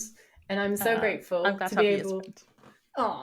I'm so grateful to be able to do this podcast with you, because when we talk about trauma, or if I say a point, I don't have to stop and explain it to you because you've been there, so you also get it. There's like it's the same thing with Sam and Dean as they go on, and they're both so fucking traumatized. You just like when you're having that conversation with somebody else who gets it, it's a shorthand. They just get you. They just understand. You're just there together. And I would like to believe that as we go through and we watch them, stop monsters, that we in our own way are stopping monsters too, by having these conversations and working on ourselves. And hopefully somebody else out there can listen and feel less alone. Yeah, I like that too. Okay. So they're in the car and they're talking about what's going on. And Sam is saying that he wants to summon Bloody Mary. So Dean says, who's going to summon her? And Sam says, I will. She'll come after me. And Dean says, you think that that's your dirty little secret, that you killed her somehow. And Sam says, I don't think he has another line. He just kind of looks at him. Yeah. And Dean's talking about how it's not his fault. He said, you could take a swing at me. I'm the one that dragged you away. And then Sam says, I could have warned her. And Dean says, about what? You didn't know it was going to happen. And Sam just looks away, and he looks so wrenched. And he says, I haven't told you everything. And I have a thirst trap. I just said, the car, beautiful, cinematic lighting, pure art, thirst trap. Like, Dean is fucking gorgeous. And it is just that poignant moment. Like that's my last note on this scene. There's a poignant moment where we start to uncover that Sam is really like blaming himself and that he has a secret and there's something else going on under the surface that we just don't know about yet. Yeah, which we find out about later. But I made a point about, I had a couple more points. I had that what Dean is saying is basically mirroring what I said. I think it was episode 2, where he's being too harsh on himself because he couldn't have known. Although that's now we know at this point, yeah. We don't know his secret yet at this point. And then I wrote down that I think they're still trying to redeem Sam's character here, which is what you were pointing out last episode, I think it was, or the episode before. No, last episode. Because he says about that girl back there is going to die unless we do something about it, and who knows how many more people are going to die after that. So it's like him wanting to go back this time and him wanting to save the people. Yeah, agreed. It is like, I think, again, it's like they are themselves. This is the episode where Sam and Dean are really born as like the characters that we know and love. They're actually themselves in this episode. That's such a like Sam thing to do. Yeah, I'm glad that they're going to be like this from now on. Yeah. So this is my scariest bit, the antique stores, when they go to the antique store. I love this scene. I love it. It's so scenes. Good, but so scary. It's so well done. It's so well done. And it's like all the reflections as they come in, the camera kind of pans around and you see them in all the different mirrors. And that bit was really cool. It really is. So there's like cold, like blue-gray flashlight light. They're filmed in the mirror, shot by shot. So it's like a close handheld situation where you're going from either camera to camera or somebody's moving and then cutting. But I think it's actually several cameras where they're going from shot to shot to shot, and we're actually seeing them like reflected in the mirror. And then this is the point in the episode where I was like, oh, poor Laura. Oh, no. Because she hates creepy dolls and there's mannequins. Oh, yeah. I wrote down creepy mannequins in the background. Yep. So they're terrifying. Okay. Terrifying mannequins. And then you have these gold Baroque mirrors with an infinity effect. So literally like portals everywhere. Okay. Yeah. Crystal chandeliers. This is gorgeous Gothic horror at its finest. Yeah. And I was thriving. I was watching this knowing she was rewatching it with me, feeling really sorry for her because those mannequins were fucking terrifying. And this whole scene was terrifying. And then they also, because it's Gothic horror, they're like, okay, treat yourself. And then the music becomes this entire like orchestral horror piece. As the tension's building, right? Because they're breaking in and they're going to do this terrible, scary thing. But then also in the background, the silent alarm's going off. Like you start seeing the little red light flashing. And it's just like everything's getting so amped up and you could just go 100%. This is going to be really scary and wild. Yeah. This whole section, so it's not really, it's like more than one scene, but this whole section is my favorite bit so far out of the whole series. It's so beautiful. Like visually, it's absolutely stunning. Emotionally, it's fantastic because we could do high and low. So like there's this scene where the cops turn up and he says that he's the boss's son. And then the cop looks at him dead in the eyes and says, you're Mr. Yamashiro's son. And Dean's like, I'm adopted. It's like that. The back and forth, the high and low between absolute terror and like having a giggle that we love about it. That's my favorite thing. Yeah, it's fantastic. So then you have the situation where Sam is like summoning Bloody Mary. And Dean is like knowing that he's probably going to need his help, knowing that something's wrong and that he has to deal with these cops. So Sam's reflection turns up because he summons Bloody Mary. And the reflection is so scary. So it's like smirking. The eyes look weird. They look too dark. There's something going on with the lighting or there's some CGI effects going on because he looks so terrifying. There's like a proper like Kubrick stare kind of situation. The veins start popping out of one side of his head. And they go like extra dark. Like I feel like Sam's version of Bloody Mary is extra scary. Like it's above and beyond all the other versions that we've seen on all the other victims. And then his eye starts bleeding, and then the doppelganger version again, and the demon voice says, "It's your fault." Yeah, it's so scary. Do you And we think it's get- better because he's maybe a better actor? Like, he's really good in this film. I think it's that he's a fantastic actor, and I also think that they went harder on the lighting in this scene, and that he's in such a creepy place that it adds to it. So like this, Yeah. they knew this was going to be the money shot, and they went for it. And he gives a flawless Kubrick stare. Like, it starts out kind of Kubrick adjacent, and then it's just straight Kubrick stare, close up, blood streaming from the eyes. And he's saying, "You killed her, you killed Jessica," and the creepy low demon voice with the reverb. Okay, guys, Yeah. and it is fucked up. Like, this is like goosebump level horror, where like your body is reacting to the scene because it's so scary. And just like, honestly, props. He's an amazing actor. That scene is terrifying. It was really good. Yeah, so it cuts away though to Dean, and Dean's saying, "Yeah, like I said, I was adopted," and the cop's laughing. And then, okay, thirst trap number 1, numero uno. This is my choice for the episode. I'm giving it away ahead of time, but I don't even care. This was not your first thirst trap. This is like your third or fourth choice. Correct. However, this is the number 1. The number 1 choice. The gold standard from now on, forevermore. Dean says, I really don't have time for this right now. And then he lays out, like he goes this right hook into the cop across from him. Before the guy behind him can even react, he turns around and he punches him directly in the face. The other guy, he finishes laying out. One guy had a glass jaw and he just went down, or Dean just hit him really fucking hard. So like, it's like literally smash, turn, smash, knockout, turn, smash, knockout. And I cannot contain myself. Like, this is the sexiest thing I've ever seen in my entire life. Huh. Like, you can't, it's Marlon Brando back in the days when Marlon Brando was wildly hot. It's James Dean in his best era. It's like the combination of both of them. Dean Winchester in a leather jacket. Just, like, I can't. It's perfect. Do you know what my note was at this point, Joy? I don't know, but I feel like it's going to make me laugh because you're cracking up.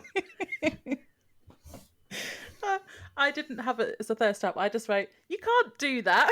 You can't just... you can't punch the police. You're literally being Sam. You're like, that's wrong. It's like that you scene can't in just... Buffy. Do you remember He's going to get in trouble. When Faith is trying to pretend to be Buffy, and she's like, you can't do that because it's wrong. That's you. You're like, you can't do that. I'm over here like, oh my God, this is so sexy. You're like, you can't do that. It's wrong. Yeah, that's what I'm saying. But I'm concerned for him. I don't really care that he punched the police. It's just the fact that that's going to get him in trouble, because you can't just go around punching law enforcement. They're going to come after you. He's got a fast car. He's gonna take it to anywhere. Okay, he's gonna drive away like in the song. There's he's okay. He's Dean Winchester. Like, but this was one of those points though that I do love, where it is really, really scary, and then it's like, okay, now it's really funny, and then it's scary again. I feel like it goes like what they're amazing at doing is like terrifying horror to comedy to thirst trap to terrifying horror. Like, it ping pongs. It's amazing. It is. It's my favourite thing about it. So the next bit is where we do find out Sam's secret now. So because his reflection is telling him that, so we find out that he's been having like premonition type dreams about people, and he had one about Jessica before she died and he ignored it. So that's why he's saying, oh, I could have warned her, because he had a premonition dream. But I'm guessing he wouldn't have necessarily known that that's what it was at the time.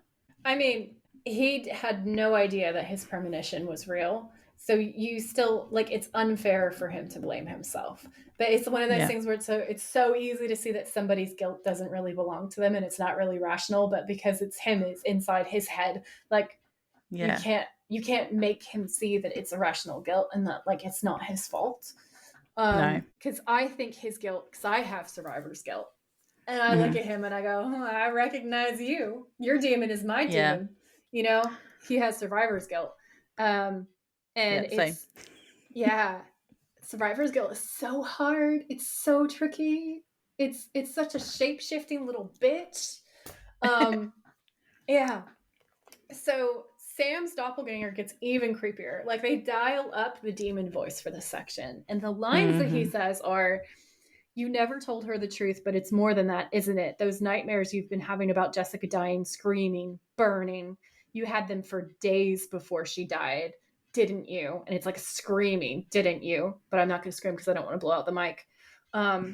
You were so desperate to be normal, to believe that they were just dreams. How could you ignore them like that? How could you leave her alone to die? And then it says something quieter that sounds like you tripped in what happened, but I couldn't quite make it. But it's basically a continuation of, how could you leave her to die alone?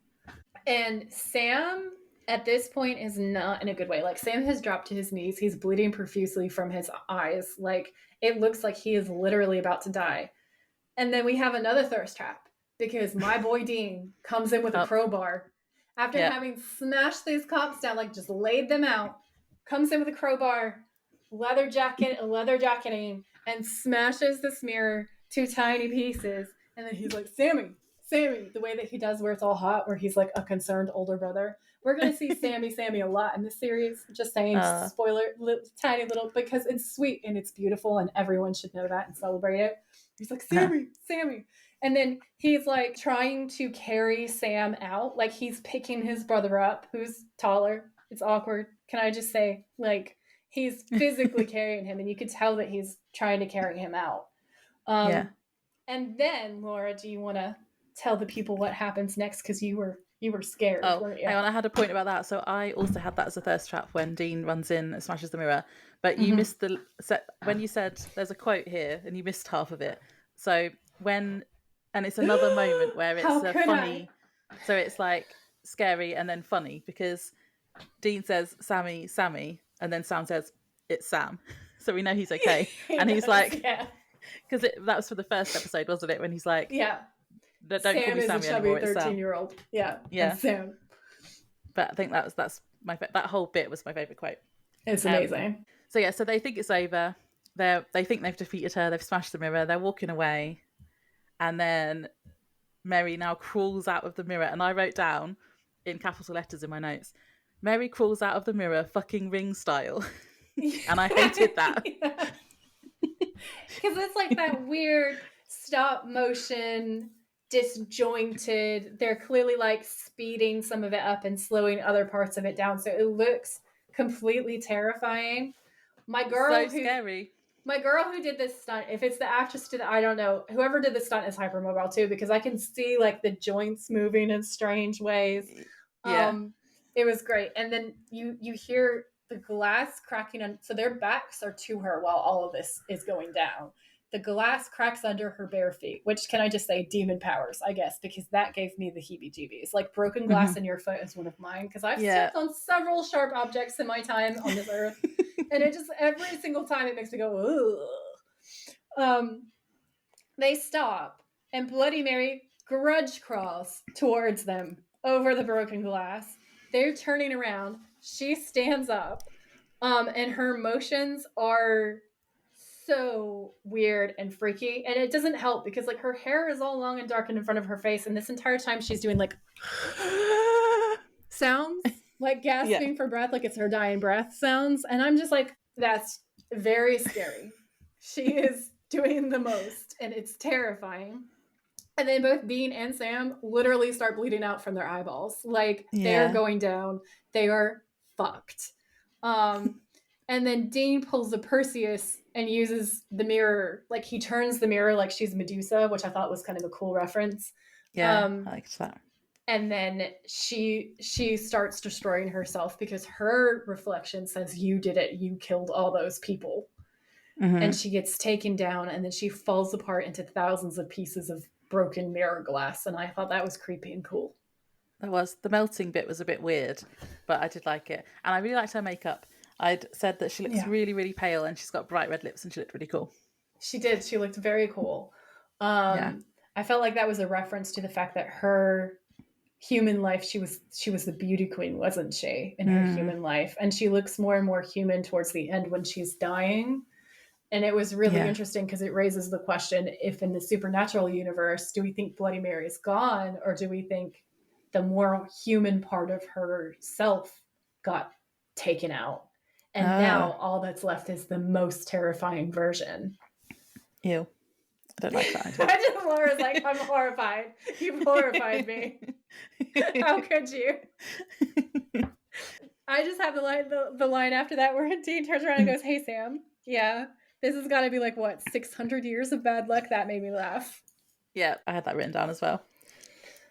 So I think we're on the last bit. So we're in the morning now. They're taking Charlie home, and she tells Dean thank you, and he grabs her hand. Right, I wrote down, I thought she liked Sam earlier because she kept talking to Sam. She'd ring Sam and she would talk to him, and it looked like Sam was gonna get the girl this time, but no, apparently not. They're all Dean's girls. Just saying. Just all the girls are Dean's girls. No, I thought it was really sweet because, like, you can see that, like, she likes him and stuff, but you don't necessarily get the, like, Dean's like, oh, I could take this one home or anything kind of weirdness, which is good because that would be gross because she's a high school student. So you just see that, like, she thinks that he's hot, which I approve of because he is hot. It's a fact. Like, it's a fact. And I put down the one-handed driving, goddamn. Like... Honestly, just Dean Winchester, just one-handed driving. I want to look at my husband. Like, something that I've realized it's a holdover from the show is sometimes Nick does that too, where he has like the one-handed driving, and you just see like the muscles of his arm, and he's just like driving with one arm, and I'm just like, good goddamn, that is Dean Winchester. That is hot. We had there was a nice bit where Sam is telling her that she should really try to forgive herself for her boyfriend's death. So it's kind of mirroring his own guilt and also what Dean had told him earlier. And then it's the bit where Dean hits him on the shoulder afterwards and says, "That's good advice." Yeah. As in, like, you know, you should take that advice. And then we have the bit where he's asking Sam what the secret was. And this bit I'm like, what is going on here? Because we had Sam says, "You're my brother and I'd die for you, but there are some things I need to keep to myself." And I'm like, why, Sam? Does he know something? Is something going to happen to Dean? Like, what? He knows something and he's not telling him. So why wouldn't he tell him? I feel this is really significant, but is it? But also he kind of smirks at the end. So then that confuses me even more. Because I'm like, does he know something? But then he smiles. So it's like, is it bad? Is it good? I don't know. I would need to know more. So I have written down what he said to Charlie, because I thought it was so nice. So I wanted to say that bit. Where Sam says, "Charlie, your boyfriend's death, you really should try to forgive yourself. No matter what you did, you probably couldn't have stopped it. Sometimes bad things just happen." Yeah. Because facts. And then that part, the part where he's in the car afterwards and he has that expression, like it looks like he's smiling for like a part of a second, and then his expression just drops. And so I thought that the smile was for Dean to reassure Dean. It was like a mask. And then he turns so Dean can't see his face, and the smile just drops off of his face, and you see that he's actually pretty haunted. And then he sees Jessica. But this is really interesting. I love this. Because she's dressed all in white and she's surrounded by this like halo light, and there's sort of a ghost sound as well. So it's a little bit angelic though. And that makes me think that her spirit, like her real spirit, not the nightmare version of her, but the real version of her is watching over him, is trying to communicate to him that he needs to understand that this isn't something that he could have stopped. Like, that's the impression that I get. I know it's a very short scene, but that really is how it feels. And then basically Sam looks fucking insanely freaked out because he's just seen her ghost. And then it just cuts to black. And I thought that was a great dramatic way to cut that episode. And obviously it makes you really want to watch the next episode. Yeah, I did really want to watch the next episode. But I didn't realise that was Jess to start with. I was really confused because she looks so different.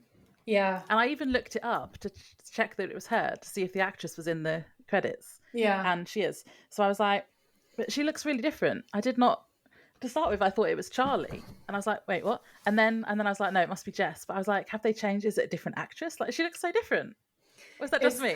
Okay, no, listen. It's because she's, one, fully clothed. And in the earlier episode, she's basically half naked at all times. Because it's her face. Her face looks different. I think that I kind of like put that down to the fact that she's in like daylight and they've also halo lit her. Like she's lit very differently. So it does make her look different because it lights her face at different angles. She's wearing really different makeup. Her hair looks lighter.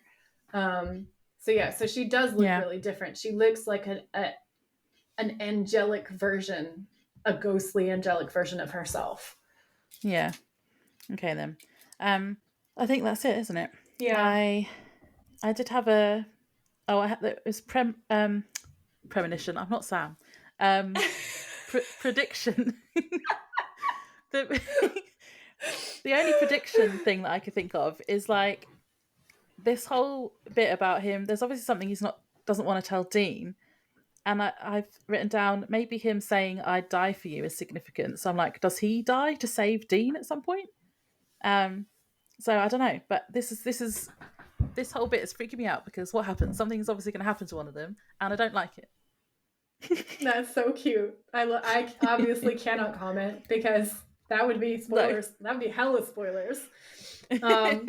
What did you think the monster? Obviously, you're not in the same camp as me. Okay, I'm the queer one here. Did you think that the monster was a good-looking monster?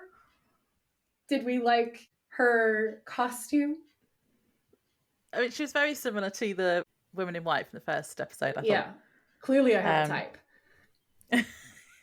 Yeah, Samara. Yeah, dark-haired women. Powerful, vengeful, dark-haired women are obviously my type. Yeah. I give her a 10 out of 10 for scare rating, though, because she is really scary. Yeah. Like, really scary. She is very scary. In the hot or not villain category, I clearly think that she's hot. I think she was an amazing villain. She was a very sympathetic villain. She actually, like, unlike the boy ghost, I don't think she killed anybody who didn't deserve it. Like, the only person who didn't really deserve it is Sam. And like they say, like, ghosts are vengeful spirits and they don't really see shades of gray anymore. And also, oh no, wait, I take it back because Charlie didn't deserve it either.